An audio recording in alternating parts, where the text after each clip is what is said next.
Everyone, कैसे हैं आप सभी। उम्मीद करते हैं आप सभी स्वस्थ होंगे।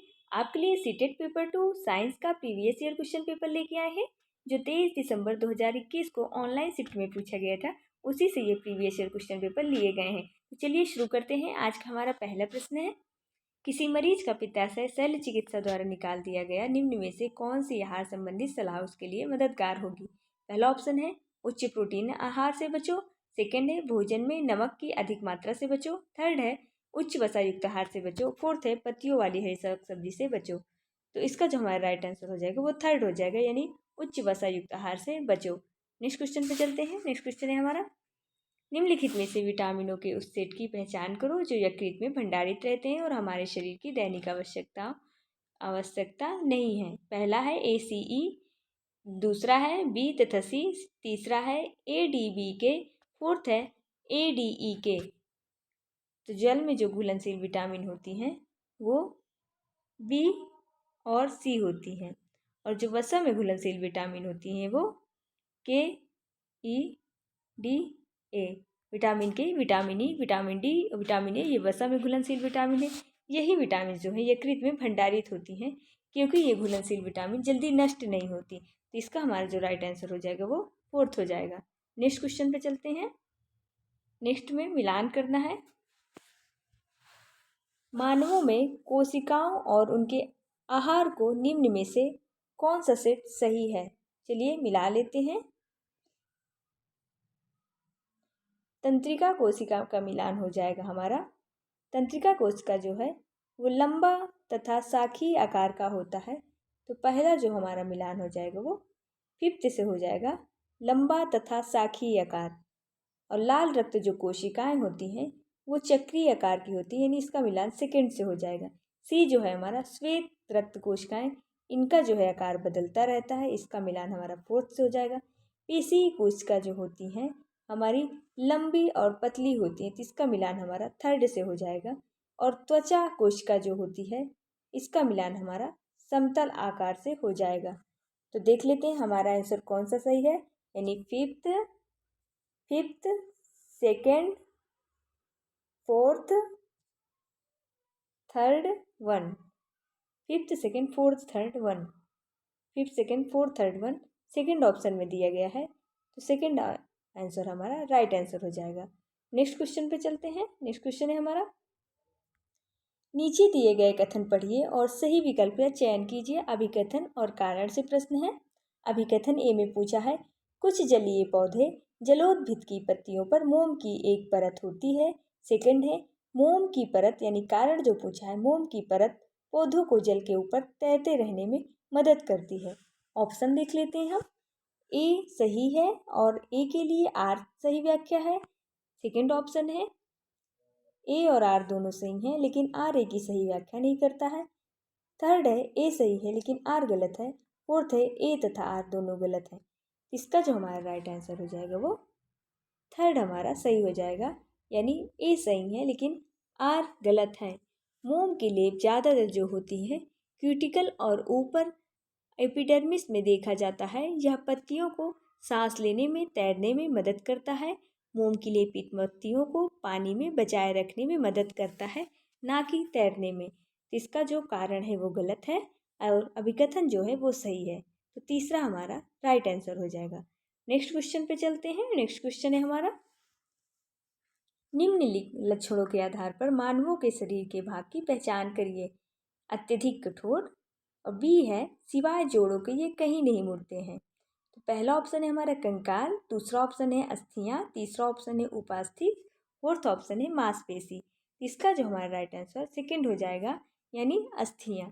नेक्स्ट क्वेश्चन पे चलते हैं। नेक्स्ट क्वेश्चन है हमारा, सिंचाई की किन व्यवस्थाओं में जल की हानि न्यून होती है। यानी सिंचाई की ऐसी कौन सी व्यवस्था है जिसमें जो जल है, जो जल जो होता है उसकी बहुत कम मात्रा की आवश्यकता होती है, उसकी कम हानि भी होती है।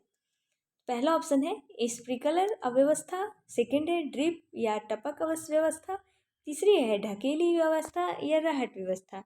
इसका जो हमारा राइट आंसर हो जाएगा वो ड्रिप या फर्स्ट टपक व्यवस्था, ये हमारा राइट आंसर हो जाएगा। ड्रिप सिंचाई फसलों को उगाने के लिए सबसे कुशल और पोषक तत्व वाली सिद्ध प्रणाली है। यह पानी और पोषक तत्वों को सीधे पौधे की जड़ों के क्षेत्र में सही मात्रा में सही समय पर पहुंचाता है। इसलिए प्रत्येक पौधे को ठीक उसी प्रकार मिलाता है जब उसे इसकी आवश्यकता होती है, जो कि बेहतर तरीके से विकसित होता है। यही हमारा राइट आंसर हो जाएगा। नेक्स्ट क्वेश्चन देखते हैं। दीपा ने एक स्टील का चम्मच लिया और चम्मच के बाहरी भाग को अपने चेहरे के नज़दीक लाकर अपने प्रतिबिंब का चम्मच में अवलोकन किया। निम्नलिखित में से कौन सा कथन उसके द्वारा अवलोकन प्रतिबिंब की सही व्याख्या करता है? ऑप्शन देख लेते हैं हम। पहला ऑप्शन है, चम्मच का बाहरी भाग अवतल दर्पण की तरह कार्य करता है और छोटा प्रतिबिंब बनाता है। सेकंड है, चम्मच का बाहरी भाग उत्तल दर्पण की तरह कार्य करता है और छोटा प्रतिबिंब बनाता है। और चम्मच का बाहरी भाग अवतल दर्पण की तरह कार्य करता है और बड़ा प्रतिबिंब बनाता है। और फोर्थ है, चम्मच का बाहरी भाग उत्तल दर्पण की तरह कार्य करता है और बड़ा प्रतिबिंब बनाता है। इसका जो हमारा राइट आंसर हो जाएगा, वो सेकंड इसका राइट आंसर हो जाएगा। यानी चम्मच का बाहरी भाग उत्तल दर्पण की तरह कार्य करता है और छोटा प्रतिबिंब बनाता है। नेक्स्ट क्वेश्चन पे चलते हैं। नेक्स्ट क्वेश्चन है हमारा, नीचे दी गई सारणी में कुछ धातुओं और मित्र धातुओं के गलनांक की सूची दी गई है। मिश्र धातु का नाम एक साइड गलनांक दिया गया है। कॉपर का गलनांक कितना है? 1084। पीतल का गलनांक 930। सीसे का गलनांक 328। निक्रोम का गलनांक 1150 और सीसा और टिन का गलनांक 200। एल्युमिनियम का गलनांक 660 और बेरिलियम व कॉपर का गलनांक 665 से 955 तक है। इस सारणी के आधार पर इस सूची में से कौन सी सामग्री निम्न धातु उपकरण के निम्न में सर्वथा उपयुक्त होगी? देख लेते हैं। इसका जो हमारा राइट आंसर हो जाएगा, कमरे का हीटर कॉपर फ्यूज एल्युमिनियम, या कमरे का हीटर निक्रोम फ्यूज सीसा टिन, कमरे का हीटर बेरिलियम व कॉपर फ्यूज सीसा टिन, या कमरे का हीटर सीसा फ्यूज पीतल। इसका जो हमारा राइट आंसर हो जाएगा वो सेकंड हो जाएगा। कमरे का जो हीटर होता है निक्रोम फ्यूज और सीसा और टिन से बना होता है।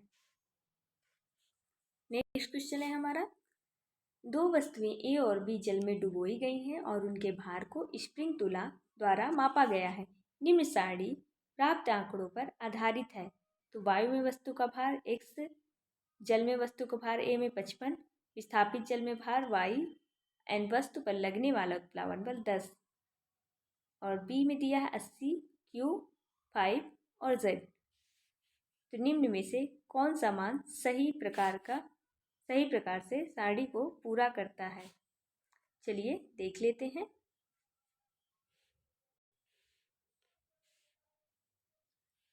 जल में वस्तु का भार 55 है और उसका उत्प्लावन बल 10 लग रहा है। x में हमारा 55 और प्लस 10 हो जाएगा 65 हो जाएगा। यहाँ पे 65 आ जाएगा, यानी x जो है हमारा 65 55 और y में जो विस्थापित जल द्वारा है वो हमारा विस्थापित जो जल होगा वो 10 हो जाएगा, यानी y में 10, इसमें आ जाएगा 65। और सेकंड का देख लेते हैं हम। इसमें 80 वायु में वस्तु का भार है, तो जल में जो वस्तु का भार यानी 5 वस्तु पर विस्थापित जल का भार 5 है, इसमें जो हो जाएगा 75 हो जाएगा और इसमें जो हो जाएगा 5 हो जाएगा। तो हमारा राइट आंसर जो होगा x में 65 और y में 10 और q में 75 और z में 5। इसका जो राइट आंसर हो जाएगा तीसरा हमारा सही हो जाएगा। यही हमारा राइट आंसर हो जाएगा। नेक्स्ट क्वेश्चन पे चलते हैं। निम्नलिखित अनुच्छेद को पढ़ें और सही विकल्प से रिक्त स्थान भरें। प्रत्येक वस्तु पृथ्वी से एक बल द्वारा गुरुत्वाकर्षण बल द्वारा उत्पन्न त्वरण पर निर्भर करता है। वस्तु का बी उस बल के बराबर है जिसमें वह पृथ्वी की ओर आकर्षित होती है। यद्यपि चंद्रमा की सतह पर सी बदलता है जबकि डी एक समान रहता है। इसका हमारा राइट आंसर क्या हो जाएगा? इसका राइट आंसर ए भार, बी द्रव्यमान या घनत्व डी हो जाएगा। डी द्रव्यमान हो जाएगा। सेकंड है ए भार, बी भार, सी घनत्व एंड डी द्रव्यमान। थर्ड है ए द्रव्यमान, बी भार और सी भार एंड डी द्रव्यमान। और फोर्थ है ए द्रव्यमान, बी भार एंड सी द्रव्यमान, डी भार। इसका जो हमारा राइट आंसर हो जाएगा, इसका हमारा राइट आंसर थर्ड हमारा सही हो जाएगा। नेक्स्ट क्वेश्चन पे चलते हैं। नेक्स्ट क्वेश्चन है हमारा, निम्नलिखित कथन को पढ़िए और सही विकल्प का चुनाव कीजिए। अभिकथन और कारण से प्रश्न है। अभिकथन ए में दिया है, एक ढोल निम्न तारत्व की ध्वनि उत्पन्न करता है जबकि एक पियानो उच्च तारत्व की ध्वनि उत्पन्न करता है। इसका हमारा कारण क्या हो जाएगा? कारण है दिया है, एक कंपन करती हुई वस्तु में के कंपन का आयाम ध्वनि की प्रबलता निर्धारित करती है। चलिए ऑप्शन देख लेते हैं। ए सही है और आर ए की सही व्याख्या करता है। बी दूसरे में दिया है, ए और आर दोनों सत्य हैं लेकिन आर ए की सही व्याख्या नहीं करता है। थर्ड है, ए सत्य लेकिन आर असत्य है। फोर्थ है, ए और आर दोनों असत्य हैं। इसका जो हमारा राइट आंसर हो जाएगा वो सेकेंड हो जाएगा, यानी ए और आर दोनों सत्य हैं लेकिन आर ए की सही व्याख्या नहीं कर रहा है। नेक्स्ट क्वेश्चन पे चलते हैं। नेक्स्ट क्वेश्चन है हमारा, निम्न में से कौन सी परिघटना गुरुत्वाकर्षण बल के आधार पर समझाई नहीं जा सकती? पहला ऑप्शन है सूर्य के चारों ओर ग्रहों की गति। सेकंड है ज्वार भाटा का होना। थर्ड है किसी वस्तु का भार। फोर्थ है ग्रहण का होना। तो ग्रहण का होना जो है वो गुरुत्वाकर्षण बल के आधार पर नहीं समझाई जा सकती। यही हमारा राइट आंसर हो जाएगा। नेक्स्ट क्वेश्चन पे चलते हैं। चार विभिन्न प्रकार की सतहों पर चार गेंदों को एक समान बल में फेंका गया है। किस प्रकार की सतह पर गेंदें अधिकतम दूरी तय करेंगी? स्केटिंग रिंग, समुद्री रिंग, समुद्री तट या सीमेंट की सड़क? इसका जो हमारा राइट आंसर हो जाएगा वो स्केटिंग रिंग राइट आंसर हो जाएगा। नेक्स्ट क्वेश्चन पे चलते हैं। एक लोहे का ब्लेड नीले विलयन में डाला गया है। आधे घंटे के पश्चात विलयन का रंग हरा हो गया है और भूरे रंग का निक्षेप प्लेट पर देखा गया है। इस सूचना के आधार पर आप निम्न में से क्या निष्कर्ष निकालेंगे? ऑप्शन देख लेते हैं हम। पहला ऑप्शन है हरे रंग का विलयन कॉपर सल्फेट, या नीले रंग का विलयन आयरन सल्फेट, या ब्लेड पर भूरे रंग का निरपेक्ष कॉपर सल्फेट, या ब्लेड पर भूरे रंग का निरपेक्ष आयरन ऑक्साइड। इसका जो हमारा राइट आंसर हो जाएगा वो हमारा थर्ड हो जाएगा, यानी ब्लेड पर जो है भूरे रंग का निरपेक्ष और कॉपर है। यही हमारा राइट आंसर हो जाएगा। नेक्स्ट क्वेश्चन पे चलते हैं। नेक्स्ट क्वेश्चन है हमारा,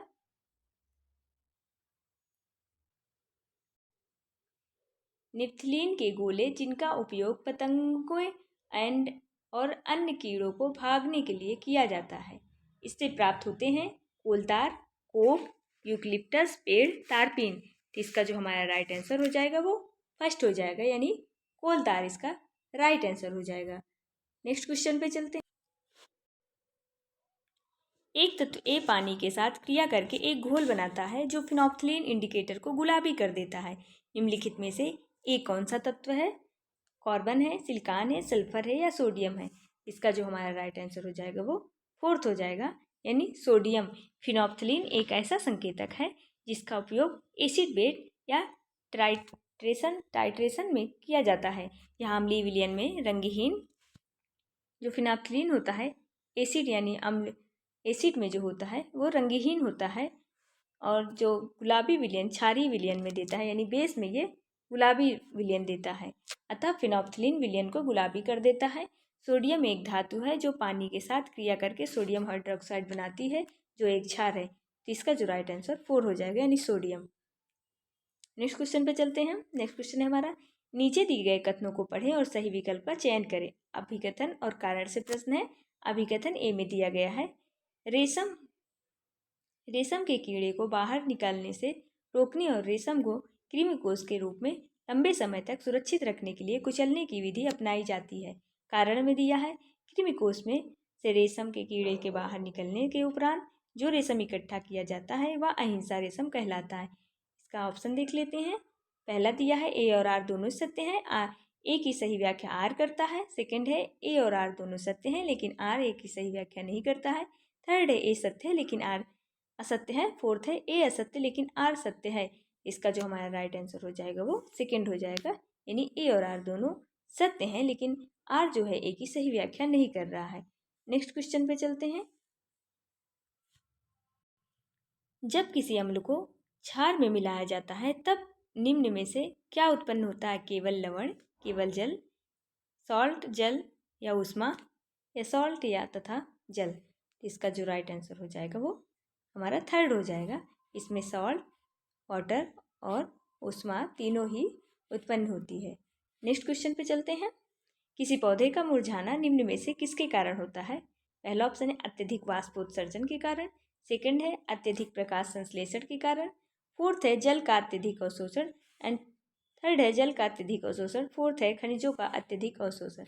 इसका जो राइट आंसर हो जाएगा वो अत्यधिक वाष्पोत्सर्जन के कारण पौधे मुरझा जाते हैं। यानी जब पौधा अपने अवशोषण की दर से अधिक पानी खो देता है तो यह मुरझा जाता है। फलता पौधों की कोशिकाएं पानी खो देती हैं और ठीक से काम नहीं कर पाती। तो इसका राइट आंसर हमारा वही पहला सही हो जाएगा। नेक्स्ट क्वेश्चन पे चलते हैं। नेक्स्ट क्वेश्चन है हमारा, एक्स ग्रंथियां युग में उपस्थित होती हैं और रक्तचाप को नियंत्रित करने वाला हार्मोन स्रावित करती हैं। ये हार्मोन को स्रावित करने का आदेश वाई ग्रंथि से प्राप्त करती हैं और जेड ग्रंथि से प्राप्त करती हैं। तो वाई जेड हार्मोन को भी स्रावित करता है। तो एक्स वाई जेड क्रमशः है थायराइड, पहला ऑप्शन है थायराइड प्यूस एड्रीनेलिन, सेकेंड है एड्रीनल प्यूस वृद्धि हार्मोन एंड थर्ड है अग्न्याशय थायराइड इंसुलिन एंड फोर्थ है एड्रीनल एंड प्यूस और एड्रीनेलिन। तो इसका जो हमारा राइट आंसर हो जाएगा वो दूसरा सही हो जाएगा। यानी जो प्यूस ग्रंथि होती है वो वृद्धि हार्मोन को भी स्रावित करती है और एड्रीनल को भी। तो ये हमारा राइट आंसर हो जाएगा सेकेंड ही हमारा राइट आंसर है। नेक्स्ट क्वेश्चन पे चलते हैं। नेक्स्ट क्वेश्चन है हमारा, चुंबक को पहचानने के लिए विकर्षण एक निश्चयी कसौटी है। यह उदाहरण है। उदाहरण देख लेते हैं। पहला उदाहरण दिया है अवलोकन का, सेकंड है अनुमिति का और थर्ड है पूर्वानुमान का, फोर्थ है परिकल्पना का। इसका जो हमारा राइट आंसर हो जाएगा वो पहला हो जाएगा यानी अवलोकन का। नेक्स्ट क्वेश्चन पे चलते हैं। नेक्स्ट क्वेश्चन है हमारा 82, विज्ञान की शिक्षा पर एनसीएफ 2005 के अनुसार विज्ञान के विषय में निम्न में से क्या सत्य नहीं है? इसमें सत्य नहीं है पूछा है, निगेटिव है। चलिए देख लेते हैं क्या सत्य नहीं है। ऑप्शन ए, विज्ञान की भविष्यवाची और समझ की क्षमता प्रकृति के रेखीय तंत्र को समझने के लिए उत्तम है। सेकंड है विज्ञान पूर्णतया विषम परक है और मूल्य उदासीन है। थर्ड है विज्ञान में स्वाधीन होने की अवसादी होने की लाभदायक और हानिकारक विज्ञान में प्रयोग की जाने वाली विधि और दूसरे क्षेत्रों में प्रयोग की जाने वाली विधि के बीच अंतरदर्शन बहस का मुद्दा है। ये भी हमारा राइट है, इसमें नहीं पूछा है। तो हमारा जो राइट आंसर हो जाएगा वो सेकंड हो जाएगा। यानी विज्ञान पूर्णतया विषम परक और मूल्य उदासीन होता है। यानी इसके अनुसार अच्छी विज्ञान शिक्षा वह है जो शिक्षार्थी जीवन और विज्ञान के प्रति सच्ची हो। इस प्रकार विज्ञान शिक्षा का उद्देश्य पाठ्यक्रम के मानदंडों वैधों को पूरा करता है। लेकिन इसमें क्वेश्चन निगेटिव था तो इसका निगेटिव का आंसर निगेटिव हो जाएगा। सेकंड ऑप्शन हमारा राइट आंसर हो जाएगा। नेक्स्ट क्वेश्चन पे चलते हैं। नेक्स्ट क्वेश्चन है हमारा, निम्न कथनों को पढ़िए और सही विकल्प का चुनाव कीजिए। अभिकथन और कारण से प्रश्न है। अभिकथन में दिया है पाठचर्या में सामाजिक वैज्ञानिक मुद्दों को सम्मिलित विज्ञान की प्रकृति को स्पष्ट करने में मददगार है। कारण है विज्ञान की समझ दैनिक जीवन में सुविचारित निर्णय लेने में उपयोगी है। इसका चलिए देख लेते हैं। ऑप्शन में अभिकथन और कारण दोनों सही है और कारण अभिकथन की सही व्याख्या कर रहा है। सेकंड ऑप्शन है अभिकथन और कारण दोनों सही है लेकिन कारण अभिकथन की सही व्याख्या नहीं कर रहा है। थर्ड है अभिकथन सही है लेकिन कारण गलत है। फोर्थ है अभिकथन और कारण दोनों ही गलत है। इसका जो हमारा राइट आंसर हो जाएगा वो पहला सही हो जाएगा। यानी अभिकथन और कारण दोनों सही हैं और अभिकथन ही सही व्याख्या कर रहा है। अभिकथन की कारण जो है सही व्याख्या कर रहा है। इसका राइट आंसर हमारा पहला हो जाएगा। नेक्स्ट क्वेश्चन पे चलते हैं। नेक्स्ट क्वेश्चन है हमारा, विज्ञान की किसी कक्षा में शिक्षार्थियों की प्रेक्षण निपुणता का मूल्यांकन करने के लिए निम्न में से कौन सी विधि अपनाई नहीं जा सकती? नहीं पूछा है तो देख लेते हैं। पहला ऑप्शन है परियोजना कार्य, सेकंड है प्रयोग, थर्ड है कक्षा परीक्षा, फोर्थ है क्षेत्रीय दौरे। इसका जो हमारा राइट आंसर हो जाएगा वो कक्षा परीक्षा राइट आंसर हो जाएगा। नेक्स्ट क्वेश्चन पे चलते हैं। नेक्स्ट क्वेश्चन है हमारा, विषय परमाणु और अणु के शिक्षा के लिए आईसीटी संसाधन का उपयोग करना मददगार हो सकता है। ऑप्शन देख लेते हैं। पहला ऑप्शन है सूचना को पाने में, सेकंड है कक्षा की एक व्यवस्था समाप्त करने में, थर्ड है सूक्ष्मदर्शी परिघटनाओं की कल्पना करने में, फोर्थ है शिक्षण का भार कम करने में। इसका जो हमारा राइट आंसर हो जाएगा वो थर्ड हो जाएगा। यानी सूक्ष्मदर्शी परिघटनाओं की कल्पना करने में। नेक्स्ट क्वेश्चन पे देख चलते हैं। नेक्स्ट क्वेश्चन है हमारा, एक लोकतांत्रिक विज्ञान शिक्षण सदिगम परिवेश में वांछनीय नहीं है। पहला है विचारों का प्रदर्शन आदान प्रदान, सेकंड है विविधता के लिए सम्मान, थर्ड है शिक्षक के प्रभुत्व। तो इसका ऑप्शन हमारा राइट आंसर जो हो जाएगा शिक्षक का प्रभुत्व, राइट आंसर हो जाएगा। नेक्स्ट क्वेश्चन पे चलते हैं। घर्षण का परिचय देने के लिए निम्नलिखित में से कौन सी एक शिक्षक के लिए अति वांछनीय विधि होगी। पहला ऑप्शन है प्रकरण संबंधी प्रश्नों की सूचीबद्ध करना, सेकंड है घर्षण पथ को परिभाषित करना, थर्ड है छात्रों के वर्तमान विचारों की छानबीन करना, फोर्थ है संबंधित पाठचर्या सामग्री। इसका जो हमारा राइट आंसर हो जाएगा वो थर्ड हो जाएगा, यानी छात्रों के वर्तमान विचारों की छानबीन करना। नेक्स्ट क्वेश्चन पे चलते हैं। साजिया विद्यार्थियों को घास और अन्य खरपतवार की जड़ों की तुलना करने और जड़ के प्रकार का नाम और उनके बीच पाए जाने वाले अंतर को लिखने के लिए कहती है। इस गतिविधि में निम्नलिखित में से किन क्रिया कौशल का प्रयोग हो रहा है। ऑप्शन देख लेते हैं हम। ऑप्शन है हमारा अवलोकन करना, वर्गीकरण करना, निष्कर्षण करना, निष्कर्ष निकालना या पूर्वानुमान लगाना। इसका जो हमारा राइट आंसर हो जाएगा वो पहला हो जाएगा। यही हमारा राइट आंसर है, यानी पहला राइट आंसर है। नेक्स्ट क्वेश्चन पे चलते हैं। वैज्ञानिक दृष्टिकोण का संबंध निम्नलिखित में से किससे है। वैज्ञानिक दृष्टिकोण का संबंध निम्नलिखित में से किससे है ये पूछा है। तो पहला ऑप्शन हो जाएगा कारण और प्रभाव के संबंध में विश्वास रखने से, सेकंड है कड़ा परिश्रम करने की चाह से, थर्ड है याद कर पाने की क्षमता से, फोर्थ है प्रयोगशाला में अधिक समय व्यतीत करने की चाह से। इसका जो हमारा राइट आंसर हो जाएगा वो पहला हमारा राइट आंसर हो जाएगा। नेक्स्ट क्वेश्चन पे चलते हैं। नेक्स्ट क्वेश्चन है हमारा आज का लास्ट प्रश्न, निम्नलिखित में से क्या विज्ञान के बारे में गलत है। चलिए देख लेते हैं ऑप्शन। विज्ञान प्रकृति को देखने का एक खास तरीका है, सेकंड है विज्ञान ज्ञान का तेजी से विस्तार करने वाला निकाय है, थर्ड है विज्ञान सीखने का एक अंतः विषय क्षेत्र है, फोर्थ है विज्ञान हमेशा स्वतंत्र है। तो इसमें निगेटिव क्वेश्चन पूछा है, तो निगेटिव का आंसर निगेटिव हो जाएगा। इसका जो हमारा राइट आंसर हो जाएगा वो फोर्थ हो जाएगा, विज्ञान हमेशा स्वतंत्र नहीं होता है, यानी विज्ञान हमेशा स्वतंत्र है इसमें दिया हुआ, लेकिन विज्ञान हमेशा स्वतंत्र नहीं होता है। यही हमारा राइट आंसर हो जाएगा। ऐसे ही वीडियो देखने के लिए चैनल को लाइक, सब्सक्राइब एवं शेयर करें और बेल आइकन दबाना बिल्कुल भी ना भूलें, ताकि आने वाली वीडियो को नोटिफिकेशन आप तक पहुंच सके। धन्यवाद।